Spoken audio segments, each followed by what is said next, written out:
Even the tight end position itself is actually dealing with so many injuries right now with training camp and preseason. We got to provide an updated top 20 tight end ranking. Starting out with our first tier, it's still Brock Bowers, it's still Trey McBride. They're in a tier by themselves. The way I view Brock Bowers is still the same way. I do think if everything were to break right this year, then he could absolutely be a league-winning player. Not just a league winner. He could be a league-shattering player. If you look at the targets per game that he could be acquiring in a Clint Kubiak offense, it could be close to 10. And that's not a joke. I think we could all see him get about a 30% target share because they just don't have a real viable option at the wide receiver position to take more than 120 targets or so. So I do think Brock Bowers still belongs at number one. I will say this, watching him walk around on that knee was a little concerning, that video from last week. A little concerning still, but I do still think if everything were to break right, Brock Bowers has to be at number one. And Trey McBride, at this point, really, I'll be honest, I went through a period in the offseason where I thought to myself, well, Jacoby Brissett, who knows how long he's going to start for, right? And if they do decide to move on and, just start Carson Beck come December, I'm worried about what that does for McBride, particularly when it matters most in the fantasy playoffs. At this point, watching Carson Beck play in the Hall of Fame game, I know it wasn't much, but I do feel more confident in my ability to accurately put Trey McBride at number two and feel really good about it because we all know the upside as a player is certainly there. He just needs a quarterback, and I think either way he goes this year, he's got one. A lot of you have been asking me about when my rankings are coming out. How do you get access to all of my rankings? You can get access to all top 250, sometimes 300 rankings in the ranking membership tier on YouTube. Every single week during the season, I will be dropping updates on rankings that you guys can get as members. So if you want access to the rankings, just join the rankings membership tier. Now, dropping down to our next tier right here, Colston Loveland did end up passing up Tyler Warren at number 3, and the reason is just because of the injury to Tyler Warren right now. And Colston Loveland, the other thing with him is that Colston Loveland is in a position to where Luther Burden has been out for a long time. Who knows what that real ramp up is going to look like for Chicago and Luther Burden? So I do think Colston Loveland, as a result, both second-year players, is benefiting from a fully healthy offseason this year. So I do think Colston Loveland, overall, just on a better offense than Tyler Warren, but it's still very close. Like, Tyler Warren, to me, was at number 3 for most of my summer. I do believe in Tyler Warren's target share that he will get because of the injury to Alec Pierce, Josh Downs having an injury. I will say this, though, Keenan Allen, I do think will affect Tyler Warren in a little bit more of a negative fashion. So you add on that, you add on the injury he's going through right now, which I don't think is going to hamper him even come week 1. I do still think it's worth discussing why Tyler Warren ended up dropping below Loveland.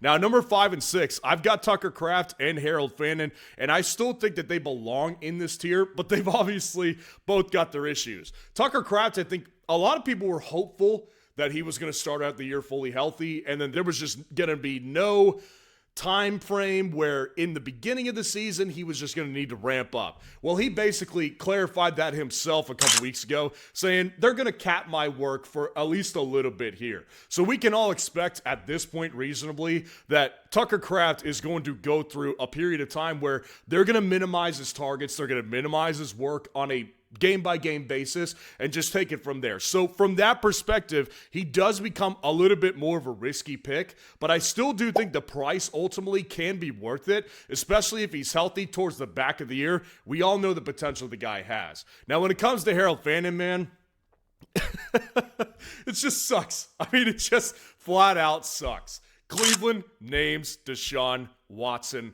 the freaking starter, man. And, the thing is about this one, Harold Fannin, I do still think, is going to get enough work to be a top 6 tight end, with or without Deshaun Watson. But the thing we all have to keep in context, nothing is forever. Meaning Deshaun Watson, even though he was named the starter, does not mean that he's going to finish the year as the starter. So I don't expect that Deshaun Watson's going to be the quarterback all year because he just sucks so bad. So realistically, as long as Fannin is an important target, I don't care if it's short, middle, or down the field, he's going to get plenty of work for you to fulfill the draft cost of where you're drafting him at. And I do think he has some really good spike week potential and really just a consistent floor either way. Now, at number 7 to round out this tier, I do have Sam LaPorta here. And the thing that I like about LaPorta is obviously that Drew Petzing and offense with him, it would indicate good things for the tight end position, right? But then you think about it a little bit more. Drew Petzing had Trey McBride, and I don't think anybody is going to compare the talent that McBride is to the talent that LaPorta is. I think everybody acknowledges LaPorta is just not the talent that McBride is, and that's okay, because if he gets targets in the offense, which I believe he will, it's going to work. But the one thing I'll say about this, he did return to practice this week because of his hip injury, which is a good sign. Ultimately, though, my problem all offseason with this one is that with the new offensive coordinator, with all the weapons they have there, it was already proven last year that they can't utilize all those like they did with Ben Johnson.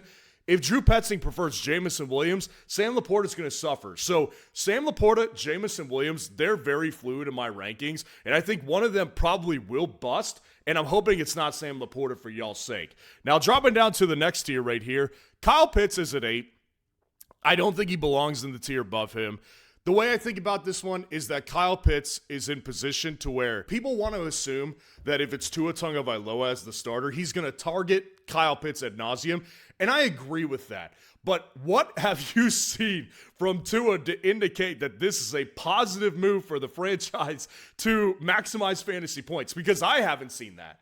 I think that what you see from Kyle Pitts and the Atlanta quarterback situation is more gross. And, you know, the fact of the matter is that Kyle Pitts had his best work last year with Kirk Cousins, who's now gone. So I think there's a lot of risk with Kyle Pitts. I think his price in certain platforms is flat out disgraceful and disgusting if you want to know the truth. So you take it platform by platform, figure out where his ADP is. If he's around 8, round 9 ADP, I don't think it's terrible. I'd much rather pick him in the 9th or 10th round than in the 5th or 6th, though. I can tell you that much. Now, I've got Isaiah Likely at 9, who rose up a spot, and also Dalton Kincaid as well. So Isaiah Likely, to me, man, I think of Isaiah Likely as the type of player that is going to be so important in this New York offense that realistically, even if Malik Neighbors comes back and he's fully healthy, ready to go, ready for launch at week 1, Isaiah Likely probably is going to be their number 2 target for at least a decent part of the season.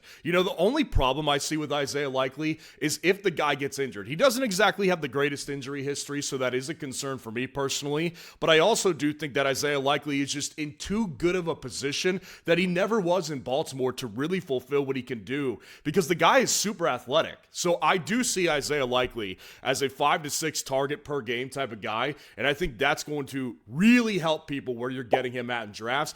And this is another reason I don't prefer early tight end. Dalton Kincaid also falls into that category. And I'm fully aware it's been years. We have not gotten the result we wanted. It's kind of like a Kyle Pitts light in a sense where it's like Kyle Pitts obviously had more hype, but Dalton Kincaid had plenty of hype in his own right. Obviously, Buffalo offense, you want a piece of that. Dalton Kincaid's just been disappointing. Here's what I've been saying all offseason, though. You look at his yards per route run, which is not a metric I obsess over like many in the space.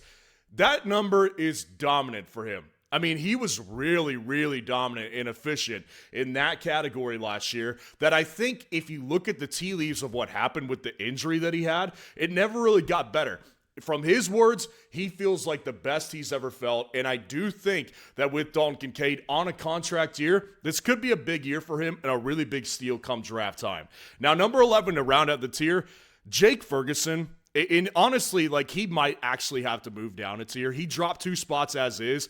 The fact of the matter is, after Kincaid, things get real messy with a lot of guys. And I think Jake Ferguson, the reason he's finding himself at 11 right now is just because of the offense that he's on. I'm well aware of the splits that he had between when CeeDee was out and when CeeDee was in. They were terrible, and they were massively different. And I don't think that he's going to be a very relevant piece to the offense as long as CeeDee's healthy. But I do still think with this offense that you've got, if you give him, 7, 8 touchdowns in the red zone, I don't think that's out of the question. So realistically, he might end up dropping at some point, but right now he is at 11. Now dropping down to the next tier, this is where things get nasty. Like, honestly, this is the old man's tier right here. Travis Kelce, George Kittle, Dallas Goedert, Mark Andrews. I do feel like all of these guys carry a ton of risk, but also a little bit of a limited amount of upside. I do think Travis Kelce, you say what you will about him, he has definitely declined, and I have not been a Travis Kelce fan in fantasy for the past 3 years or so. So I'm not here to glaze Travis Kelce.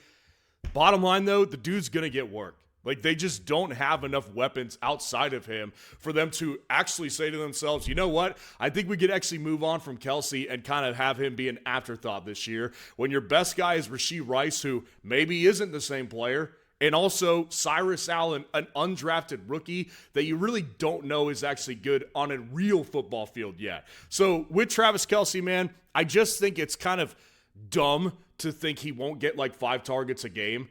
And I do think he ultimately will do that. And I think a top 12 finish, it'd be the worst of his career in a long time. I do think it's realistic, though. Now, George Kittle, man, George Kittle did rise up a spot for me. And the reality with this one is pretty beautiful, I'll be honest. Like, George Kittle is a guy that we all love from a fantasy perspective and just from a football fan's perspective. The guy is just awesome and he's lovable. George Kittle, though, is 33 years old. Like, do not forget that. Coming off an Achilles tear. And yes, he has massively overshot his projected return date, but he is still 33 years old. And I'll be honest here, I do a lot of tight end research over the offseason. It's actually a video that nobody pays attention to. You really should, because it helped me find Jonnu Smith in 2024 and Kyle Pitts last year at league-winning values. You know, you look at George Kittle's ADP right now, most platforms, he's like a 9th to 10th rounder. That's going to rise up probably because he is healthy. He is off the PUP list. I do think, though, that in that research, you need to pay attention to the fact that George Kittle is at a really critical date that most tight ends do not recover from physically after this kind of injury. So there's a lot of risk with this one, too.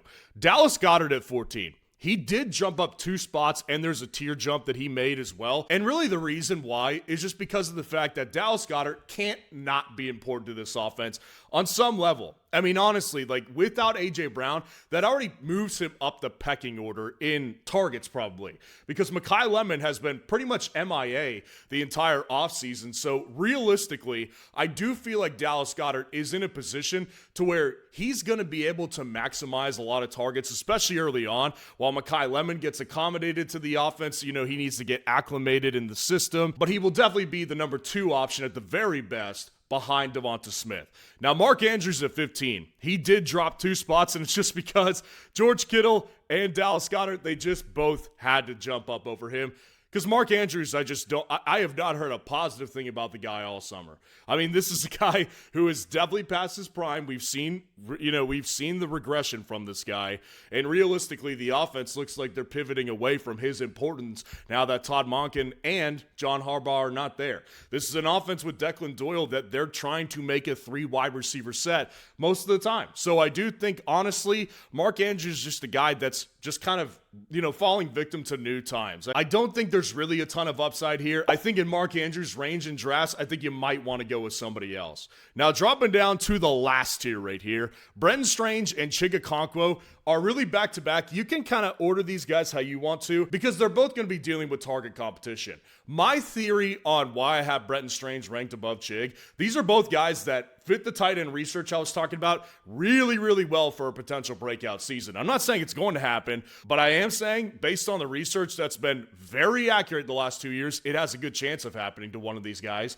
And Brenton Strange, for me, the reason he's over Chig is because of the offense he's on. I am fading away from Washington more so these days, and with the addition of Stephon Diggs, I think that negatively impacts Chig Okonkwo. The thing with Brenton Strange, the guy is newly signed to a good deal on a good offense that's better than Washington's, and yes, he's got plenty of target competition, but I don't rule out either of these guys, particularly Brenton Strange, to give you a couple 20 to 25 pointers. I think Chig might be a little bit more consistent than Brenton, but I do think Brenton probably, at the end of the day, has a little bit more upside. Now, Hunter Henry is at 18. AJ Barner is at 19. And that's a very interesting one to talk about as well. Hunter Henry, though, You know, the guy's in his 30s, and last year he was pretty solid, and they just brought him back again on a new deal. So it doesn't really look like they're pivoting very early to the rookie tight end that they got in the draft this year. I think it's going to take some time with the rookie, and Hunter Henry, now without Kayshon Boutte, is going to be important to the offense. You've got A.J. Brown, obviously, who's going to take a ton of targets. You've also got Romeo Doubs, who I would imagine probably ends the year with more targets than Hunter Henry does. I do think Hunter Henry is worse off from last year because the targets are just better this year, but I don't think that with the offense he's on, he'll just become irrelevant in every single week of fantasy. I think that he's going to have some games where he gives you 17 points or so. Might not be many, but I think it's worth the top 20 ranking. Now, A.J. Barner, to me, this is a guy I could easily see in this tier completely outperforming expectations. Like, I love A.J. Barner, to be honest with you. You look at Seattle, man, they obviously have JSN, but outside of that, you know, Rashid Shaheed, I would imagine they're going to try to get more involved in the offense now that he's had a full offseason to get acquainted with the new offense. But I do still think that Rashid Shaheed, probably a better special teams player than a real wide receiver. I'm not saying he's bad. I'm just saying that I don't think that he's going to be a 100-target guy. I think that A.J. Barner is going to be very involved in this offense. You look at last year, he was better than Elijah Arroyo, and I don't think Arroyo stinks, but I do think that A.J. Barner just proved to be the more reliable guy in the offense. So realistically, I think A.J. Barner is another guy who I could see having a big year. Ironically, he fits the research too to have a really big breakout year too. So I really do think A.J. Barner at cost is a great guy to throw, particularly on the back of your roster. If you get someone like a George Kittle who ends up failing for you, and A.J. Barner could be there to really help your team out. Now, number 20 to round out this whole thing, Juwan Johnson. He rose up 4 spots, and he also took a tier jump, and it's really just because of the Jordan Tyson injury. Like, I came into the offseason fully fading Juwan Johnson.